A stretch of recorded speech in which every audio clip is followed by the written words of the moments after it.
السلام عليكم، اهلا بكم في قناة معلومة من الصيدلية. المعلومة اللي هنتكلم عنها النهاردة برغم بساطتها الا ان في ناس كتير هتحتاج لها وناس كتير هتستفيد منها. هنتكلم النهاردة عن علبة دواء موجودة في الصيدلية لعلاج التهابات الأعصاب. ببساطة بتتكون من فيتامين أو فيتامينات ب. بس ايه اللي يميز العلبة دي عن بقية العلب اللي في الصيدلية أو القرص ده عن بقية الأقراص اللي في الصيدلية؟ بكل بساطة اللي يميزه إن هو قرص بيدوب تحت اللسان. معنى كده ايه؟ معنى كده ان هو بيخش على الدم مباشرة وبتاخد منه مفعول قوي جدا يمكن يقارب مفعول الحقن. ده هيكون حل كويس جدا للناس اللي مش بتلتزم على الأدوية التهابات الأعصاب، خصوصا الفيتامينات وكمان الحقن.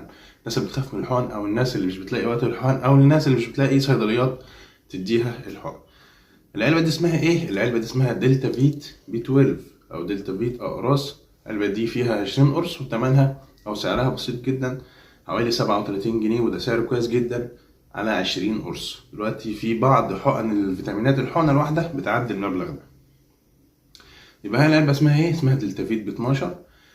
سهلة جدا، مجرد انك بتحط القرص تحت اللسان، قرص واحد يوميا بعد الفطار او بعد الغداء، مفيش اي مشكلة. حتى لو قبل الفطار او قبل الغداء مفيش اي مشكلة، لان هي مش بتخش على المعدة، هي بتروح على المعدة مباشرة، فبالتالي مش هيفرق معاها انت واكل او مش واكل.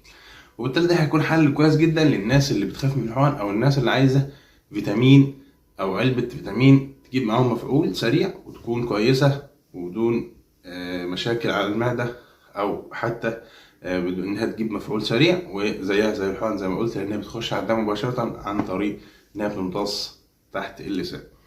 اتمنى تكون الحلقه النهارده مفيده واتمنى تكونوا استفدتوا منها. يا ريت تعملوا لايك للفيديو وتشتركوا في القناه لو انت اول مره بتشوفني، تعمل شير للفيديو في كل مكان عشان يوصل لاكبر عدد من الناس. ولو انت مش مشترك اشترك في الفيديو عشان تشوف كل الفيديوهات الجديده. اشوفكم في حلقه جديده، السلام عليكم.